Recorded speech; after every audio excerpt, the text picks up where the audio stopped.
Reflex tech വേൾഡിലേക്ക് എല്ലാ പ്രിയ കൂട്ടുകാർക്കും സ്വാഗതം. ഇന്ന് നമ്മളൊരു AVR, അതായത് നല്ലൊരു ഹെവി ആയിട്ടുള്ള 5.1 കിറ്റ് വെച്ച് ഒരു 7.2 ആയിട്ട് നമ്മളൊരു AVR ചെയ്തിട്ടുണ്ട്. അതാണ് ഇന്നത്തെ നമ്മുടെ വീഡിയോ.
ഇതേ മോഡലിൽ തന്നെ നമ്മൾ വേറൊരു ആംപ്ലിഫയർ ചെയ്തിട്ടുണ്ട്. ചെറിയ വ്യത്യാസങ്ങളും കൂടി ഉണ്ടെന്ന് മാത്രമേ അതിനകത്ത്. ഏകദേശം ഫ്രണ്ട് പാനലൊക്കെ ഏകദേശം ഇതേപോലെ തന്നെയാണ് ഇരിക്കുന്നത്. ബാക്കും ഫ്രണ്ടൊക്കെ ഒരേപോലെ തന്നെയാണ്. ഇനി ഇതിൽ നമ്മൾ ഉപയോഗിച്ചിരിക്കുന്ന ബോർഡ് ഏതാണെന്ന് നോക്കാം. ഇതിൽ ഫുള്ള് ചാനലുകൾ, അതായത് 7 ചാനലിന് വേണ്ടി നമ്മൾ ഉപയോഗിച്ചിരിക്കുന്നത് തോഷിബ 5200-1943 വെച്ചിട്ടുള്ള ട്രാൻസിസ്റ്ററാണ് ഉപയോഗിച്ചിരിക്കുന്നത്. ഏകദേശം ഒരു 100-110 വാട്ടോളം നമുക്ക് ഇതിനകത്ത് ലഭിക്കും. ആ രീതിയിലുള്ള ഒരു ബോർഡാണ് ഉപയോഗിച്ചിരിക്കുന്നത്. 5 ചാനലിന് വേണ്ടിയിട്ട് ഒരു ബോർഡാണ്. അതിലും ഉപയോഗിച്ചിരിക്കുന്നത് ഈ തോഷിബ 5200-1943 എന്ന് പറയുന്ന പെയറാണ് ഉപയോഗിച്ചിരിക്കുന്നത്. 5 ചാനലിന് വേണ്ടിയിട്ട് ഒരു ബോർഡ് വലിയ ഹെവി ആയിട്ടുള്ള ഒരു ഹീറ്റ് സിങ്കിലാണ് കൊടുത്തിരിക്കുന്നത്. അതുകൂടാതെ 2 ചാനലിന് വേണ്ടിയും ഈ സെയിം ട്രാൻസിസ്റ്റർ തന്നെയാണ് ഉപയോഗിച്ചിരിക്കുന്നത്. അത് ODXന്റെ ബോർഡാണ് 2 ചാനലിന് വേണ്ടി നമ്മൾ ഉപയോഗിച്ചിരിക്കുന്നത്. ഇതിൽ റിമോട്ട് കിറ്റ് നമ്മൾ ഉപയോഗിച്ചിരിക്കുന്നത് ഫ്യൂടെക്കിന്റെ FD008 എന്ന് പറയുന്ന റിമോട്ട് കിറ്റ് ആണ്. 5.1 ആണ് ആ റിമോട്ട് കിറ്റ്. നമ്മൾ 2 സറൗണ്ട് സ്പീക്കറിലേക്ക് 2 എണ്ണം കൂടുതൽ എടുത്തു എന്ന് മാത്രമേ ഇതിൻ്റെ ഔട്ട്പുട്ട്. കുറച്ച് റൂം വലുതായതുകൊണ്ട് നമ്മൾ സൈഡ് സറൗണ്ടും ബാക്ക് സറൗണ്ടും ആണ് ഇതിനകത്ത് കൂടുതൽ എടുത്തിരിക്കുന്നത്. ഫ്യൂടെക്കിൽ വരുന്നത് കുറച്ച് വലിയ ഡിസ്പ്ലേ ആണ്. ഇതിൽ കണ്ടമാനം ഫംഗ്ഷനുകളുണ്ട്. നമുക്ക് ഓഡിയോയ്ക്ക് വേണ്ടി മാത്രം തന്നെ പല രീതിയിൽ ഇതിനകത്ത് മോഡുകൾ മാറ്റാനുള്ള ഓപ്ഷനുള്ള ഒരു റിമോട്ട് കിറ്റാണ്. നല്ല രീതിയിൽ ഓഡിയോ ക്വാളിറ്റി ഉള്ള റിമോട്ട് കിറ്റാണ് ഫ്യൂടെക്കിന്റെ FD008 എന്ന് പറയുന്ന കിറ്റ്. അതുകൂടാതെ നമ്മൾ സബ് വൂഫറിന് വേണ്ടി എടുത്തിരിക്കുന്നത് RBL Plus എന്ന് പറയുന്ന സബ് വൂഫറിന്റെ ബോർഡാണ് എടുത്തിരിക്കുന്നത്. അതിനകത്ത് IRF 260 എന്ന് പറയുന്ന 2 MOSFET ആണ്. അത് ക്ലാസ് D ആംപ്ലിഫയർ ആണ്. ഏകദേശം ഒരു 400 വാട്ടാണ് പറയുന്നത്. ഏകദേശം നമുക്കൊരു 300-350 വാട്ടോളം നമുക്ക് ലഭിക്കും. അങ്ങനത്തെ 2 ബോർഡാണ് നമ്മൾ ഇതിനകത്ത് RBLന്റെ ഉപയോഗിച്ചിരിക്കുന്നത്. സബ് വൂഫറിന് കുറച്ചുകൂടി ബേസ് കൂടുതൽ കിട്ടാനായിട്ട് നമ്മൾ ഇതിനകത്ത് മഹാരാജയുടെ ഒരു സബ് വൂഫർ ഫിൽറ്റർ ബോർഡ് നമ്മൾ എക്സ്ട്രാ ഇതിനകത്ത് ആഡ് ചെയ്തിട്ടുണ്ട്. കുറച്ചുകൂടി ബേസ് നമുക്ക് ഫ്രീക്വൻസി അഡ്ജസ്റ്റ് ചെയ്യാം, അതുപോലെ തന്നെ ഗെയിൻ അഡ്ജസ്റ്റ് ചെയ്യുക എന്ന രീതിയിലുള്ള ഒരു സബിന്റെ പ്രീ ബോർഡാണ് ഇതിനകത്ത് നമ്മൾ വേറെ ഉപയോഗിച്ചിരിക്കുന്നത്. അതുപോലെ തന്നെ 9 ചാനലിന് വേണ്ടിയിട്ട് സ്പീക്കർ പ്രൊട്ടക്ഷനും നമ്മൾ ഇതിനകത്ത് ഉപയോഗിച്ചിട്ടുണ്ട്. നമ്മുടെ പേരിൽ തന്നെ പറഞ്ഞു ചെയ്യിപ്പിക്കുന്ന ടൊറോയുടെ ട്രാൻസ്ഫോമർ ആണ് ഇതിനകത്ത് ഉപയോഗിച്ചിരിക്കുന്നത്. അതുപോലെ തന്നെ പവർ സപ്ലൈ ബോർഡ് നമ്മുടെ സ്വന്തം പവർ സപ്ലൈ ബോർഡിലാണ് പവർ സപ്ലൈ ചെയ്തിരിക്കുന്നത്. ഇതിൽ ഫ്രണ്ട് പാനലിൽ വരുന്നത് ഒരു വലിയ കൺട്രോളാണ്. നമ്മൾ കുറച്ച് വലിയ സൈസ് കൂടിയ ഒരു കൺട്രോളാണ് ഉപയോഗിച്ചിരിക്കുന്നത്. അതിൽ മാസ്റ്റർ ഓളി ആയിട്ട് നമുക്ക് ഉപയോഗിക്കാം, എല്ലാ ചാനലായിട്ട് ഉപയോഗിക്കാം, ചാനലിൻ്റെ ഓളി അഡ്ജസ്റ്റ് ചെയ്യാനായിട്ട് ഉപയോഗിക്കാം, ഇൻപുട്ട് സെലക്ടറായിട്ട് ഉപയോഗിക്കാം. അതിൻ്റെ താഴെയായിട്ട് നമ്മളൊരു പവർ ഓൺ സ്വിച്ചും കൊടുത്തിരിക്കുന്നു. അടുത്ത സൈഡിലായിട്ട് തന്നെ ഇതേ സെയിം തന്നെ വലിപ്പത്തിലുള്ള ഒരു സബ് വൂഫറിന്റെ വോളിയം കൺട്രോളാണ്. കുറച്ച് വലിയ നോബിൽ തന്നെയാണ് കൊടുത്തിരിക്കുന്നത്. സബ് വൂഫറിന്റെ വോളിയം പെട്ടെന്ന് കുറയ്ക്കാനും കൂട്ടാനൊക്കെ ആയിട്ടുള്ള ഒരു കൺട്രോൾ കൊടുത്തിരിക്കുന്നത്. കൂടുതലും ഭംഗിക്ക് വേണ്ടിയാണ് കൊടുത്തിരിക്കുന്നത്. വർക്കിംഗും ആണ്. അതിൻ്റെ താഴെയായിട്ടാണ് USB കുത്താനുള്ള ഒരു സ്ലോട്ട് കൊടുത്തിരിക്കുന്നത്. ഇതിന്റെ ബാക്ക് പാനൽ വന്നിരിക്കുന്നത് ഒരു HDMI ARC ഉണ്ട്. അത് തന്നെയാണ് നമുക്ക് HDMI ഇൻപുട്ടായിട്ട് ഉപയോഗിക്കാം, അതുപോലെ തന്നെ ഔട്ട്പുട്ടായിട്ടും ARC ആയിട്ട് ഉപയോഗിക്കാം. അതുകൂടാതെ 3 HDMI ഇൻപുട്ടാണ് ഡിജിറ്റൽ കൊടുത്തിരിക്കുന്നത്. പിന്നെ വന്നിരിക്കുന്നത് ഒപ്റ്റിക്കൽ, കൊയാക്സിൽ, ഇതൊക്കെയാണ് ഡിജിറ്റൽ ഇൻപുട്ട് വന്നിരിക്കുന്നത്. Analog input, left right auxiliary ഇൻപുട്ടും ഇതിനകത്ത് ഉൾപ്പെടുത്തിയിട്ടുണ്ട്. പിന്നെ ഈ കസ്റ്റമർക്ക് ഒരു ഫ്രണ്ട് ലെഫ്റ്റ് റൈറ്റും കൂടി ഔട്ട് പ്രീ ഔട്ട് വേണമെന്ന് പറഞ്ഞ കാരണം നമ്മൾ എക്സ്ട്രാ ഒരു 2 ലെഫ്റ്റ് റൈറ്റ് പ്രീ ഔട്ടും കൂടി ഇതിനകത്ത് ഔട്ട് കൊടുത്തു എന്ന് മാത്രം. സ്പീക്കർ ഔട്ടുകളെല്ലാം നമ്മൾ ഉപയോഗിച്ചിരിക്കുന്നത് ബനാന സോക്കറ്റിലാണ്. ഗോൾഡ് പ്ലേറ്റഡ് ആയിട്ടുള്ള ബനാന സോക്കറ്റിലാണ് കൊടുത്തിരിക്കുന്നത്. ഇതിനകത്ത് ഉപയോഗിച്ചിരിക്കുന്നത് ഫ്രണ്ട് ലെഫ്റ്റ് റൈറ്റും വന്നിട്ടുണ്ട്. സെൻറ്റർ ചാനലിന് ഉപയോഗിച്ചിരിക്കുന്നത്, അതുപോലെ തന്നെ സൈഡ് സറൗണ്ട് ഉപയോഗിച്ചിരിക്കുന്നത് ബാക്ക് സറൗണ്ട്, സബ് ഊഫറിനും 2 സബ് ഊഫറിനും വേണ്ടി തന്നെ കൊടുത്തിരിക്കുന്നത്. എല്ലാം പ്ലസും മൈനസും റെഡും ബ്ലാക്കിൽ തന്നെയായിട്ടാണ് കൊടുത്തിരിക്കുന്നത്. കമ്പ്യൂട്ടർ സോക്കറ്റാണ് ഇതിനകത്ത് കൊടുത്തിരിക്കുന്നത്. പവർ പ്ലഗ് ആയിട്ട് ഇൻബിൽറ്റ് ഫ്യൂസോട് കൂടി തന്നെയാണ് വരുന്നത്. ഫുള്ള് അക്രിലിക്കിൽ തന്നെയാണ് ബാക്ക് പാനലും നമ്മൾ ചെയ്തിരിക്കുന്നത്. ഇനി നമുക്ക് ഇതിന്റെ ഓഡിയോ ക്വാളിറ്റി ചെക്ക് ചെയ്ത് നോക്കാം. അതുപോലെ തന്നെ ഇന്റീരിയലും ചെക്ക് ചെയ്യാം. ഓഡിയോ ക്വാളിറ്റി കോപ്പിറൈറ്റ് പ്രോബ്ലം ഉള്ളതുകൊണ്ട് നമുക്ക് യൂട്യൂബ് തരുന്ന സോങ്സുകളാണ് ഇടാൻ സാധിക്കുള്ളൂ. ഒരു 10 സെക്കൻഡൊക്കെ നമുക്ക് ചെക്ക് ചെയ്യാനായിട്ട് ജസ്റ്റ് ഫിലിം സോങ്സ് ഒക്കെ ഉപയോഗിക്കാമെന്ന് മാത്രം. ഇനി നമുക്ക് ഇതിന്റെ ഓഡിയോ ചെക്ക് ചെയ്ത് നോക്കാം. ഇതാണ് നമ്മുടെ ആംപ്ലിഫയറിന്റെ ഉൾവശം വന്നിരിക്കുന്നത്. ഈ ഭാഗത്ത് മൊത്തം നമ്മൾ പവർ സപ്ലൈ ആണ് ചെയ്തിരിക്കുന്നത്. അതായത് പവർ സപ്ലൈ നമ്മുടെ പേരിൽ പറഞ്ഞ് ചെയ്യിപ്പിക്കുന്ന ടൊറോയിഡ് ട്രാൻസ്ഫോമറാണ് നമ്മൾ ഇതിനകത്ത് ഉപയോഗിച്ചിരിക്കുന്നത്. 30-0-30 AC വോൾട്ടിലാണ്. അത് നമ്മൾ DC വോൾട്ട് ആക്കുമ്പോൾ ഏകദേശം ഒരു 43 വോൾട്ടിന്റെ അല്ലെങ്കിൽ 45 വോൾട്ടിന്റെ അടുത്ത് നമുക്ക് കിട്ടും. ഇത് ഫുൾ ബോർഡ് നമുക്ക് ഏകദേശം ഒരു 40 വോൾട്ടിന് മേലെ വർക്ക് ചെയ്യാവുന്ന രീതിയിലുള്ള ബോർഡാണ് നമ്മൾ ഇതിനകത്ത് ഫുൾ എടുത്തിരിക്കുന്നത്. അതുകൊണ്ടാണ് ഒറ്റ ട്രാൻസ്ഫോമറിൽ ഒറ്റ വോൾട്ടേജിലെല്ലാം ചെയ്തിരിക്കുന്നത്. ഇത് നമ്മുടെ തന്നെ പവർ സപ്ലൈ ബോർഡാണ്. ഇതിനകത്ത് നമ്മൾ കൊടുത്തിരിക്കുന്നത് 10,000-ന്റെ 6 കപ്പാസിറ്ററാണ് കൊടുത്തിരിക്കുന്നത്. അതായത് 60,000 ആണ് നമ്മൾ ഈ ബോർഡുകൾക്ക് എല്ലാത്തിനും വേണ്ടി കൊടുത്തിരിക്കുന്നത്. പിന്നെ ഫാനിനുള്ളത് അതുപോലെ തന്നെ സബിന്റെ പ്രീ ബോർഡിനുള്ളത്, സ്പീക്കർ പ്രൊട്ടക്ഷൻ, ഇത്രയൊക്കെയാണ് ഇതിനകത്ത് പവർ സപ്ലൈ വന്നിരിക്കുന്നത്. ഇതിൽ നമ്മൾ 5 ചാനലിന് വേണ്ടിയിരിക്കുന്ന തോഷിബ 5200-1943 തന്നെയാണ്. അങ്ങനത്തെ 5 ചാനലാണ് ഈ കാണുന്നത്. നല്ല ഹെവി ആയിട്ടുള്ള ഹീറ്റ്സിംഗ് ആണ് ഈ കൊടുത്തിരിക്കുന്നത്. അതുപോലെ തന്നെയാണ് 2 ചാനലിന് വേണ്ടിയിട്ട് സെയിം ട്രാൻസിസ്റ്റർ തന്നെയാണ് ഇതിനകത്ത് കൊടുത്തിരിക്കുന്നത്. തോഷിബ 5200-1943 ആണ് 2 എണ്ണം കൊടുത്തിരിക്കുന്നത്. അങ്ങനെ 5 ചാനലും 2 ചാനലിൽ സറൗണ്ട് എക്സ്ട്രാ നമ്മൾ കൊടുത്തിരിക്കുന്നു.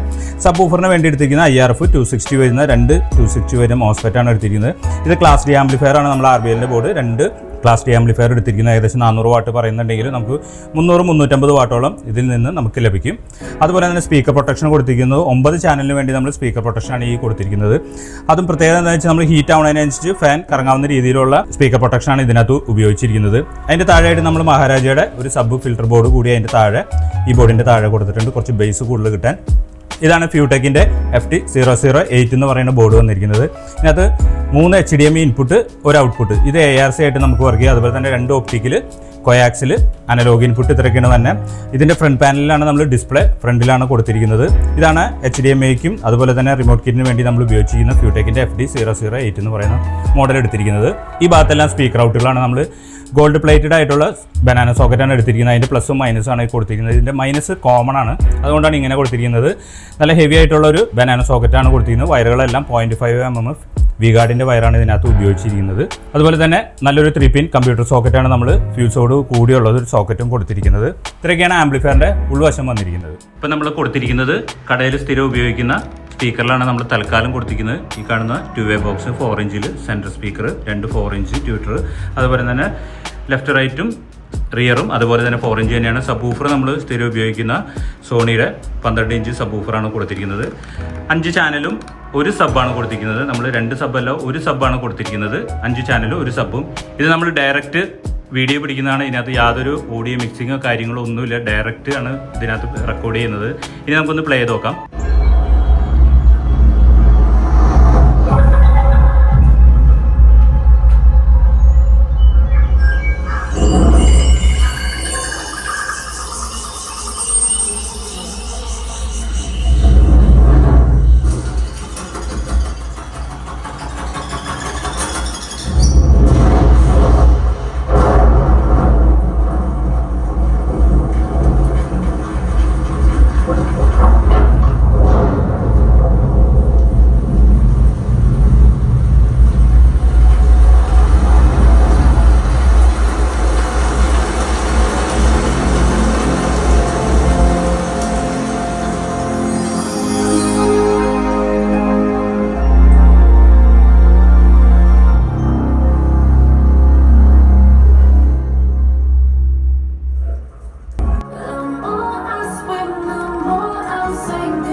പിന്നെ ഈ ആംപ്ലിഫയറിനെ കുറിച്ചുള്ള എല്ലാ കാര്യങ്ങളും, അതായത് എത്ര വാട്ടേജ് ഉപയോഗിച്ചിരിക്കുന്നത്, എത്ര വോൾട്ടേജ് ഉപയോഗിച്ചിരിക്കുന്നത്, എന്തൊക്കെയാണ് ഡിജിറ്റൽ ഇൻപുട്ട്, അനലോഗ് ഇൻപുട്ട്, ഇതെല്ലാ ഡീറ്റെയിലും ഞാൻ ഇതിനകത്ത് വില വിവരങ്ങളും ഉൾപ്പെടെ കൊടുത്തേക്കാം. അത് നിങ്ങൾ ഡിസ്ക്രിപ്ഷനിൽ ഒന്ന് ചെക്ക് ചെയ്ത് നോക്കാം.